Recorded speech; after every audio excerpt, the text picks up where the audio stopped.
Chapter 1: The Outbreak. Ashanka was an art teacher living in a quiet suburb. She spent most of her days painting and teaching her students. Her world was peaceful and full of colors until the outbreak. The initial signs of the outbreak started with people getting sick. At first, it seemed like a regular flu, but then the symptoms got worse.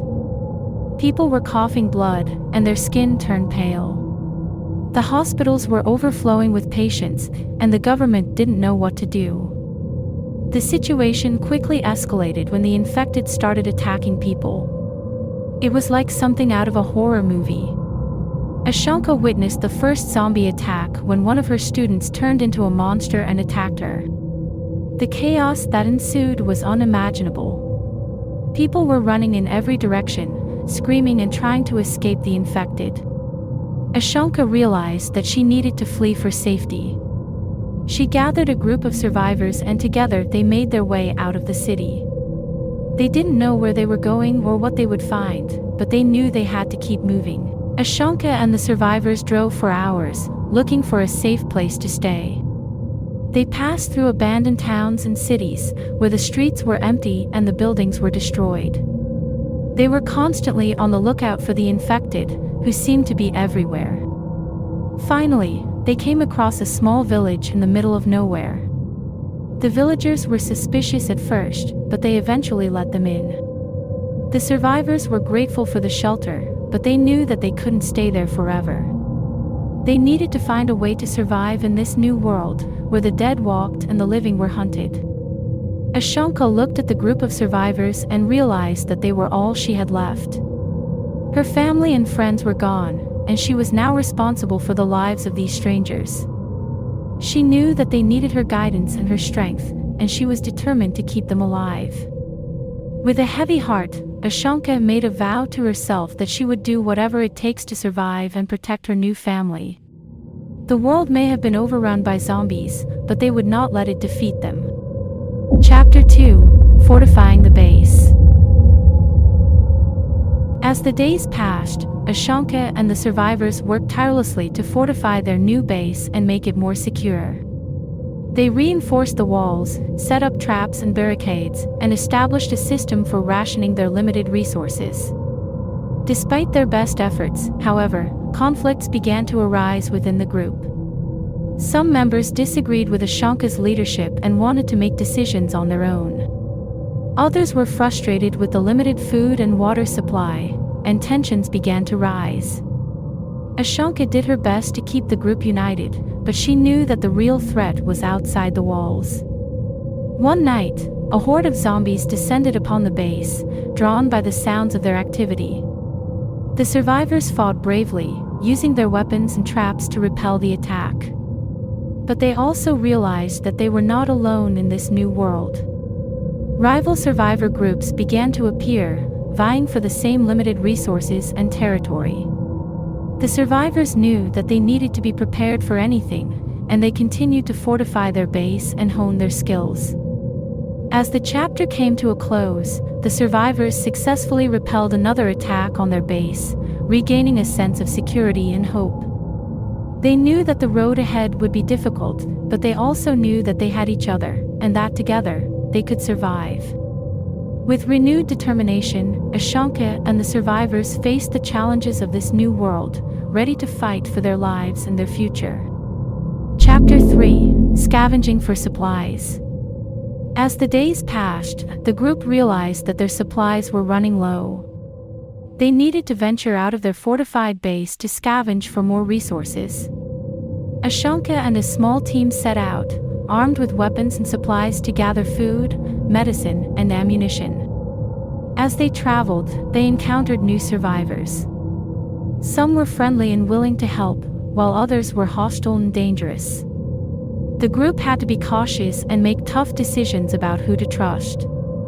They also faced challenges during their scavenging missions. One day, they stumbled upon a heavily infested area, and had to fight off a horde of zombies to get to the supplies they needed. On another occasion, they found a looted pharmacy with no medication left. But despite the difficulties, the group persevered. They managed to collect enough supplies to sustain them for a while, and even gained new allies along the way. However, they also realized that their scavenging missions had brought new dangers and conflicts to their doorstep. They had inadvertently made enemies with a rival survivor group, who were now seeking revenge.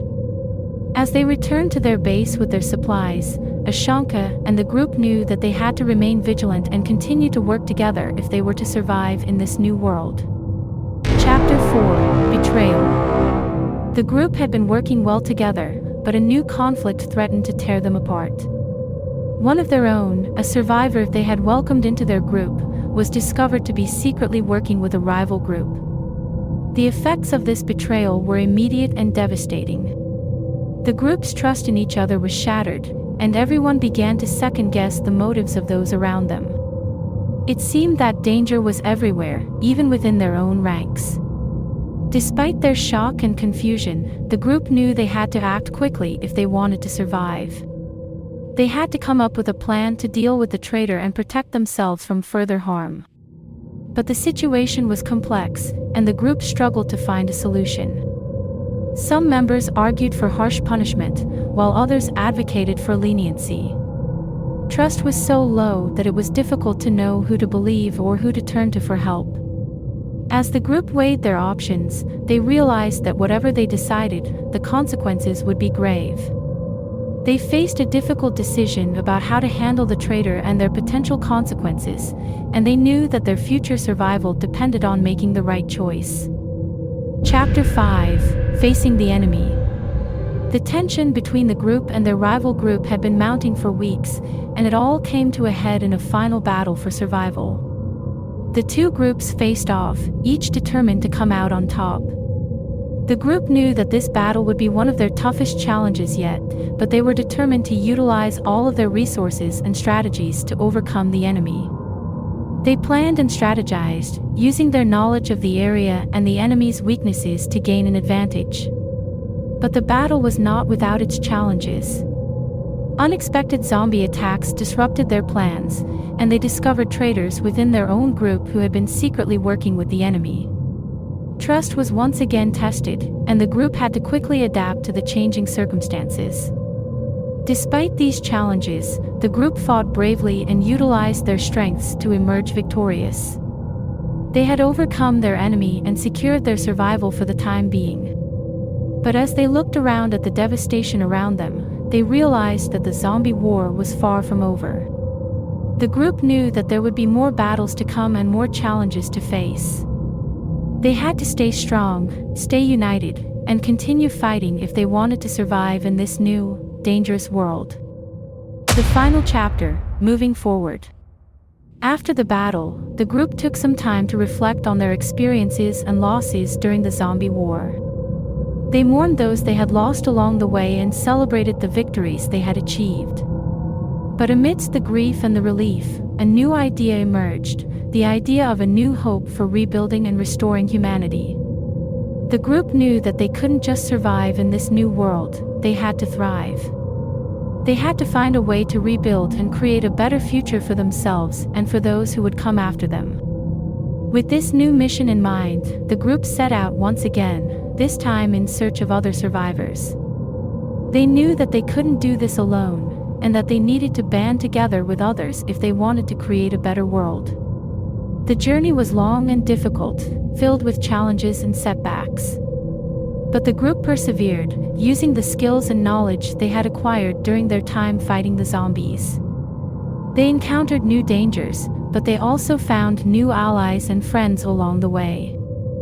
Finally, after months of travel, the group arrived at a new settlement.